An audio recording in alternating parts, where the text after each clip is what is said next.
la profesora, filósofa y periodista Fabiana Pérez Noya.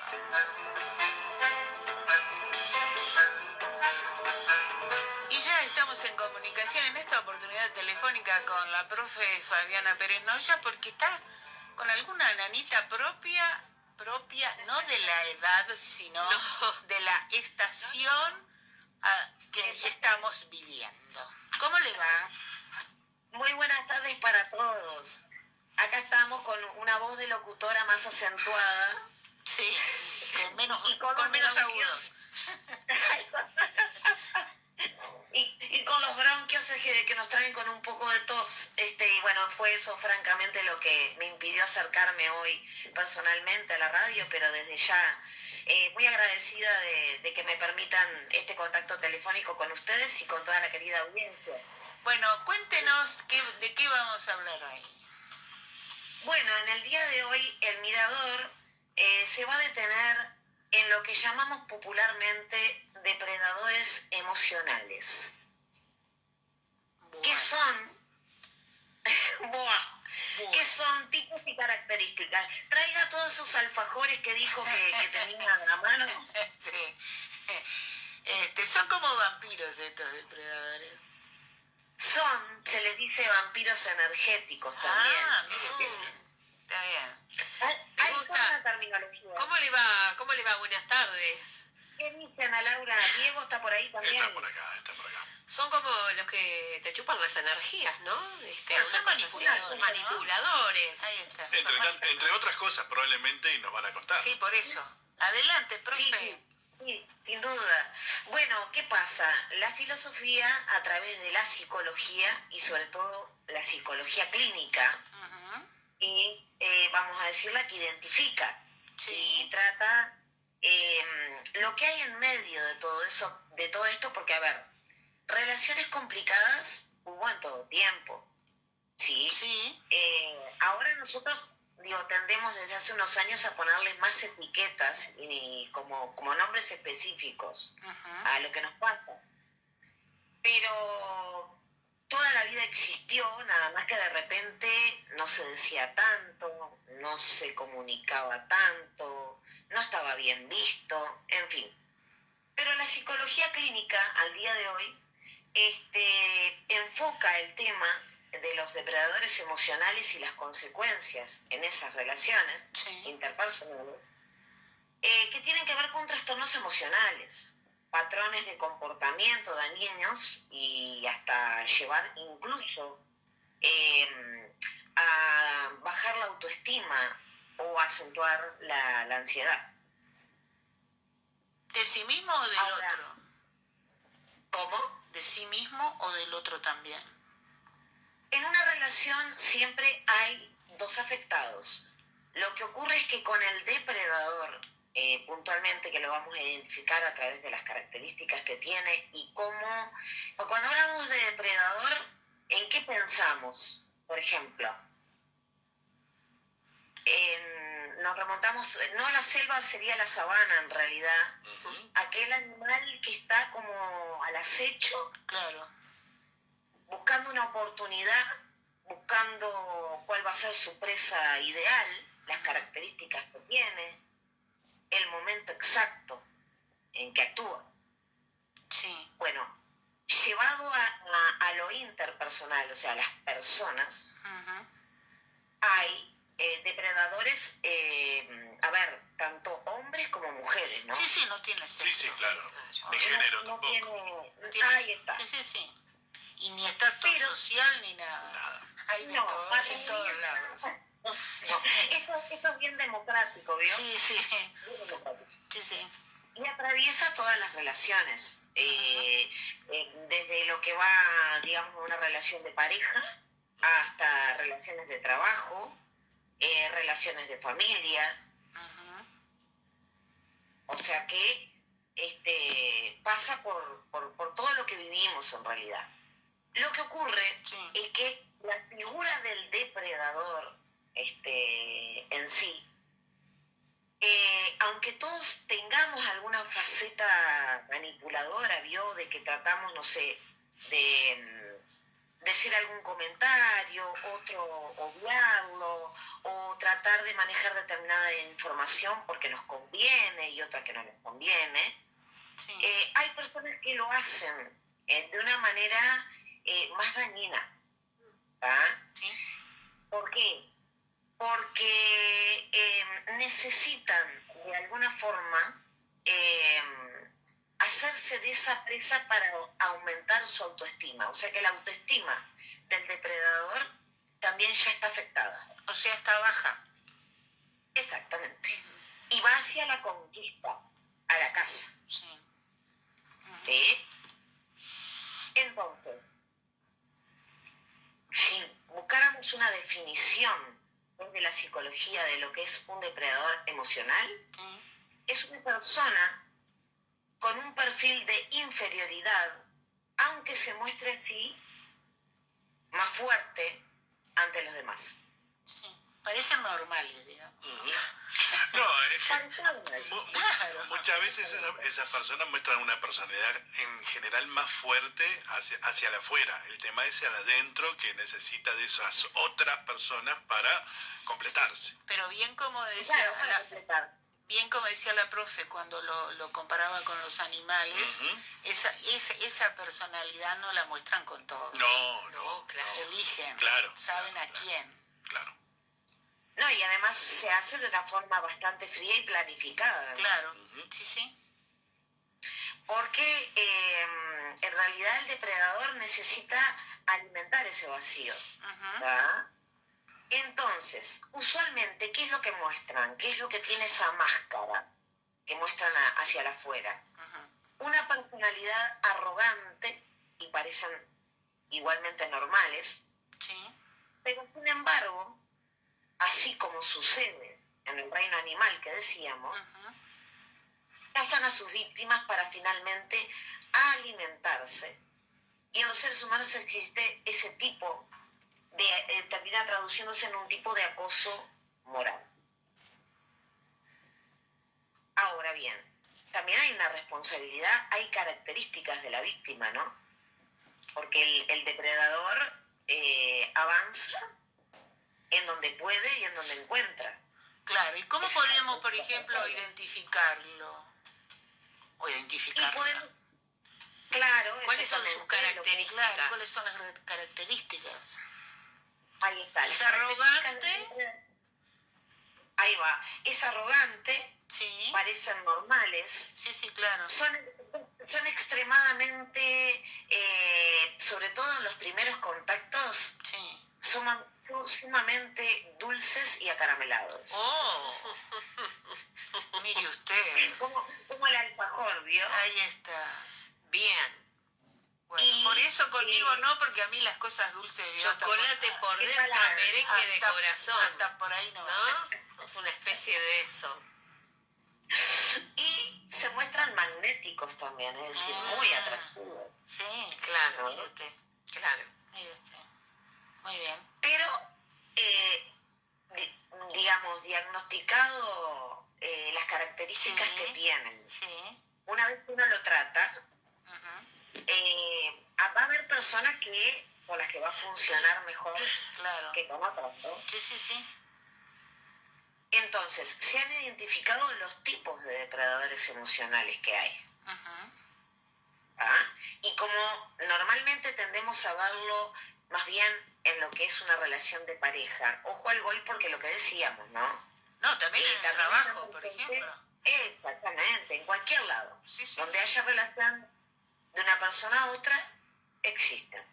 Tampoco vamos a ver, no con esto le vamos a decir a la audiencia de que se fomente un temor o un miedo exacerbado, sino al menos por lo menos tener determinada información que nos permita a nosotros diagnosticar frente a quién estamos y ser más cautelosos a la hora de abrirnos o comentarle determinadas cosas íntimas, ¿no? O saber también cómo manejarnos a determinada distancia con lo estrictamente necesario a nivel de lo que es laboral. Y ya lo que es familiar es más difícil, ¿tá?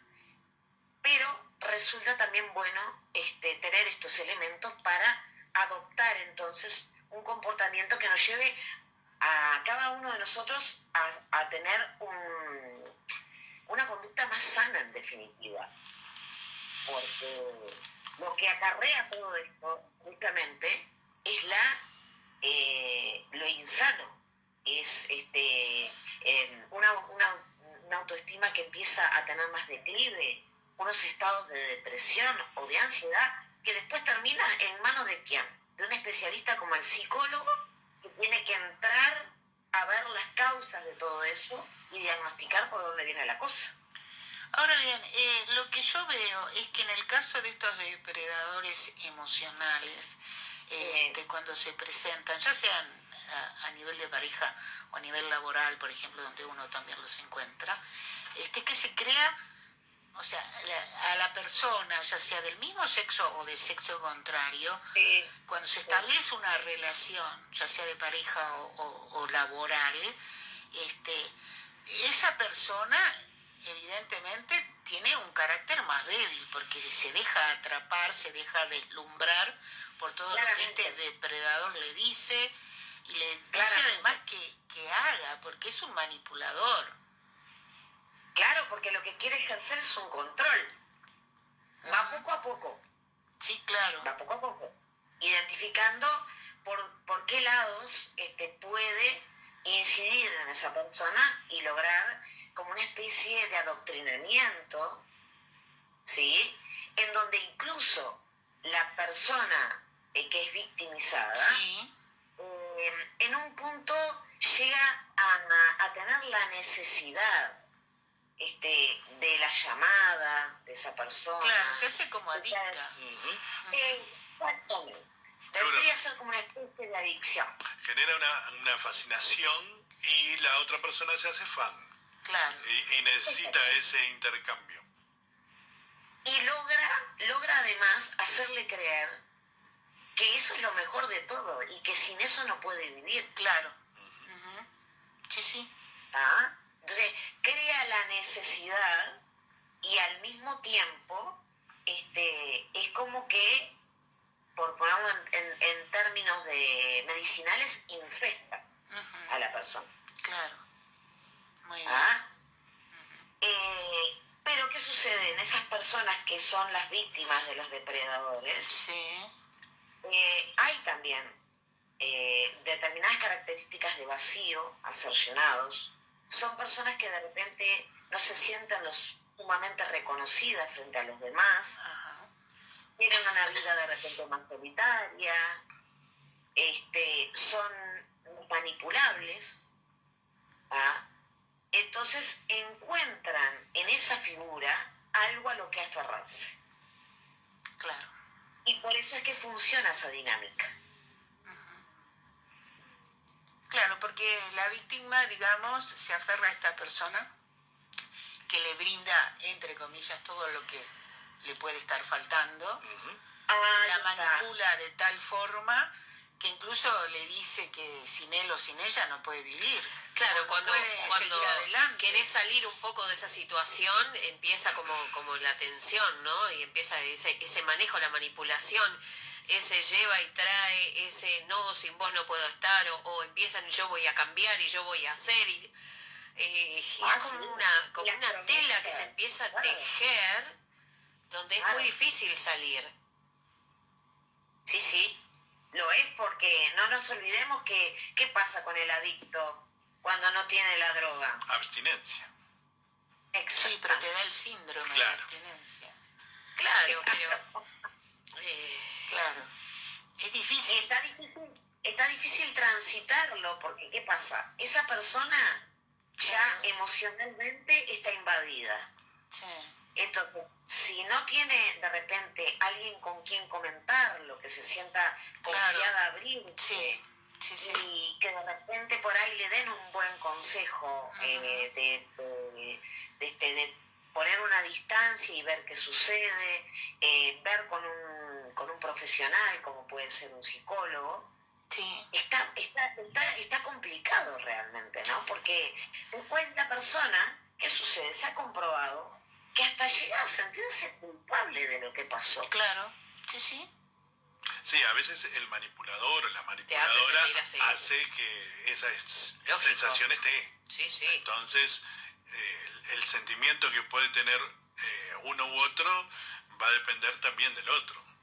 Se generan esas simbiosis bastante extrañas y tóxicas, como se suele decir ahora. Claro. Y ahí la dinámica esa que se retroalimenta y que es difícil de cortar. Ujú.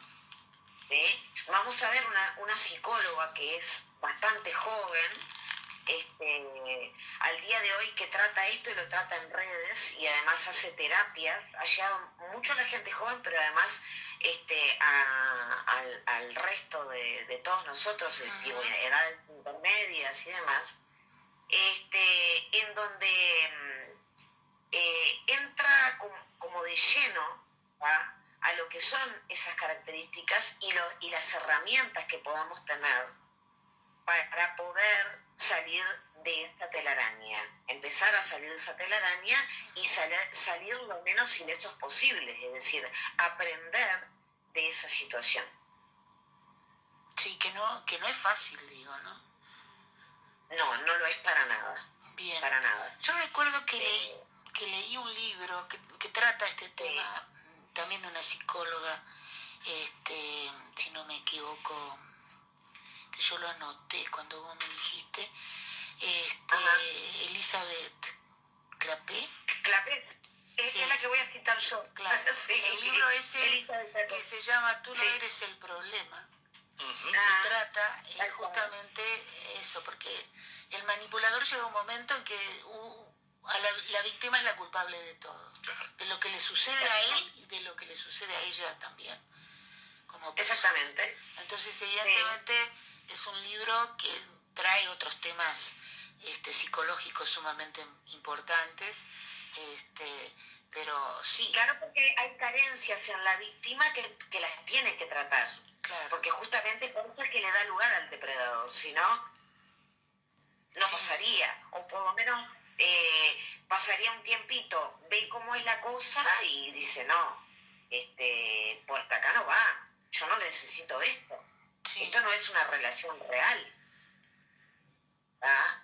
Entonces, Clapés, por ejemplo, tiene otros libros muy interesantes como Querida Yo, ahí está. Tenemos que hablar. Sí.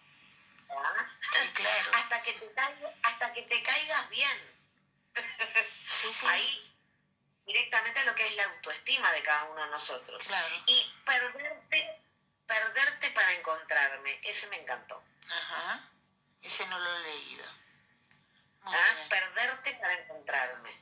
Muy bien. Porque justamente una vez reconocida esa situación en que no perdí, te tengo que hacer la trayectoria para atrás para encontrarme. Muy bien. Porque en esa relación se va desdibujando la personalidad. En esencia sigue siendo la misma persona, pero trata de ser la persona complaciente hacia el depredador. Sí. Y entonces genera también una máscara que no es la que ella tenía. Uh-huh. Claro. Totalmente. Entonces, sí. En lo que dice Clapés, que estos depredadores emocionales son aquellos que buscan obtener el beneficio de la otra persona y que para conseguirlo son capaces de hacer cualquier cosa. Ahí está el efectismo, ¿no?, de determinadas conductas. De repente te mandan, no sé, un ramo de flores impresionantes a tu trabajo con una tarjetita. Sí. Bueno, y entonces es la impresión que dan también hacia los demás, hacia la afuera, porque buscan ser creíbles y adorables ante el resto. Cosa la aceptación, se busca la aceptación también del grupo.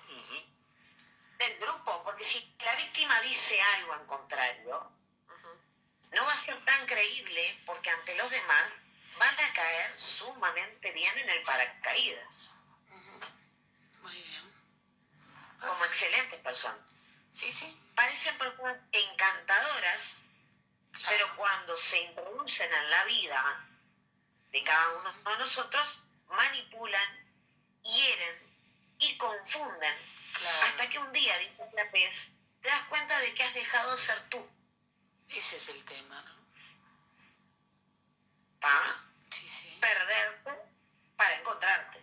Claro, hay que perderse y después es más difícil encontrarse. Imagínese, si a veces uno tiene dudas con uno Sí, mismo. te podés imaginar, Claro. cuando el otro viene y te la cambia toda, es complicado. ¿Y qué sucede? Hoy por hoy, Sí. esto, Ujú. y en la historia de la humanidad se dio, Sí. tenemos más herramientas para que sea más posible también. Sí, El WhatsApp, las redes sociales, sí. el anonimato detrás de determinados También, ¿no? perfiles, Sí. ¿ah? Y el llenar muchas veces el vacío, la soledad que tiene la persona. Ujú. Y entonces entra por allí un Claro. terreno fértil para estos Te depredadores, ¿no? estudia, vos no te das cuenta y te está estudiando, ¿no? Sin duda. Sí, sí. No, claramente. Y hace un paneo de campo, Claro. Sí, sí. porque actúa sobre varios y después va decantando cuál Claro. va a ser la mejor víctima, ¿no? Claro, incluso se puede introducir ya sea en tu ambiente laboral o en tu ambiente familiar, porque Claro. sabe que sos una presa fácil para él o Sí, para ella. sí. Porque esto se da a los dos las sexos, relaciones- tengan en cuenta que nosotros decimos Total. depredador, pero puede ser depredadora También. sin ningún problema, También. que existen y Sí. muchas también, ¿no? Sí, y vinculado a las relaciones tóxicas en el ámbito laboral, cuántas Claro, veces, ¿no? muchísimas. Bien. Desde compañeros de trabajo hasta jefes inmediatos, Sí, también. y la misma persona que está al frente de la empresa. Ujú. Y se generan realmente situaciones muy complicadas en donde la persona empieza a cuestionarse a sí misma, Muy a bien. sentirse más insegura Ujú. y a ver también mucha ausencia laboral por culpa de estos temas, ¿no? Ahí está. Sí, totalmente de acuerdo. Entonces, ¿qué es lo que podemos hacer? ¿Qué podemos hacer? Esa es la pregunta. Esa es la gran pregunta. Ya acá tenemos el diagnóstico y tenemos por dónde viene la cosa. A ver. ¿Qué podemos hacer? Enfocarnos en el reconocimiento del problema. Ja. Es decir, primero tenemos que entender que es un problema. ¿Por qué me siento así? Pero nos va a llevar tiempo, porque estamos deslumbrados. Sí, claro, puede llevar mucho tiempo. Claro, no es tan fácil darse y cuenta. estar dentro de una situación. Claro, y aunque te lo digan, lo negás. Y a veces más todavía. Claro, No, sí, esto sí, ustedes no, porque son eso- contras. Es buenísimo. Claro. Es buenísimo. Es lo no mejor que me sabés, pasó en la vida. Es lo que mejor que me ha pasado en la vida. No sabés cómo me está, trata. se autoconvence. Claro. Pero cuando empieza a comentarlo, Ujú. de repente, si es una relación de pareja, Sí. con la familia, con los amigos, Ujú. ahí puede empezar la campana como en contrario, ¿no? Claro. Porque están viendo Sí, sí. que la persona no es la misma, que ha cambiado, Ujú. que tiene determinadas bajones y subidas inexplicables, Sí. ¿tá? Y entonces ahí puede generarse el reconocimiento del problema. Ujú. Después está la persona si está dispuesta a veces pasan años, Sí. Sí, claro. ¿tá? Para que esto suceda. Sí, no, sí, es una cosa que lleva su tiempo. Porque además la persona se convence que no puede vivir sin la Y otra. sí, la convence de que es indispensable. Exactamente. Ujú. Entonces, bueno, pero una vez identificado el problema, hay que fortalecer la autoestima, Sí, ¿sí? bien, Después, establecer límites, sí. ¿tá? Y cuando se establecen límites, Ujú. es contacto cero, Ujú. ¿tá? Muy bien. Una vez que esto se identificó por parte de la persona y quiere salir de esta situación Sí. y de la trama, como decía Ana Laura, ¿tá? de la telaraña, Ujú. contacto cero. Porque muchas veces hacen y nos hacemos trampas, Sí, ¿va? claro. Al tratar de bloquearlo, después lo desbloqueamos y tratamos de ver qué está pasando en la vida de la persona, Claro. Sí. ¿ah? A través de las redes, Sí. y nos da nostalgia y empezamos a tratar de ver las cosas, quedamos con lo más lindo que no lo tenemos y tendemos como a olvidarnos de lo malo, ¿verdad? Lo tenemos que tener muy presente. Sí. ¿Y cómo esto se refuerza? Con el apoyo, o sea, la búsqueda del apoyo del profesional, del psicólogo. Muy bien. ¿Verdad? Que llevará su terapia, llevará su tiempo, pero merece la pena hacerlo. Muy bien. Porque vamos a perdernos para finalmente encontrarnos. Bien, estos depredadores emocionales existen. Es así. Claro, y de distinto grado, ¿no? De distinto Porque hay grado en todos los ámbitos, laboral, pareja, familiar. Yo a veces me da miedo cuando hay niños. Ajá. Ahí es complejo. Porque ahí la cosa es compleja. Ahí es complejo porque a veces son rehenes. Claro, Todo eso. son rehenes de toda esa situación. Sin duda, sin Bueno, duda. muy bien, profe, la Pero verdad. bueno. Profe, ¿se anima a repetirme la autora? Porque así, si alguien se perdió, toma nota, que voy a hacer yo porque me lo perdí. Le digo. Es Elizabeth Clapés y la pueden encontrar por Instagram en @esmisicóloga. PS, es mi psicóloga, todo junto. Muy bien. Muy bien. Elizabeth. La verdad que vale la pena, es una chica de 28 años y está teniendo un furor y una llegada a nivel de las redes, pero además a nivel de terapias, y es docente, es española. Claro, es española, escritora, aparte como te decía, yo leí Tú no eres el problema y el otro que tú me dijiste, me falta uno. Pero Perderte para encontrarme. Sí. Querida yo, tenemos que hablar. Ahí está, ese sí, querido yo, tenemos que hablar, lo tengo. Me falta ese otro, perderme para encontrarme. ¿No? Exactamente. Muy bien. Perderte. Perderte para encontrarme. Muy bien. O sea, perder al otro, al manipulador, para encontrarme. Muy bien, perfecto. Muy bien. Bueno, que se mejore y el próximo lunes seguimos charlando. Seguimos charlando, vamos a ver, el mirador va a ir hacia la verdad y la mentira. Bueno, muy bien. ¿Qué tema? Bueno, hay mucho para hablar sobre la verdad y la mentira. Un brazo extensible de pero vamos a verlo a través también de los distintos filósofos y aplicado, como siempre, a la vida cotidiana para darle más herramientas a la audiencia. Perfecto. Bueno, que te mejores, profe, hasta el lunes. Lindazo el tema que se viene y el que pasó. Muchas gracias. Está, un abrazo. Que anden bien. Chao.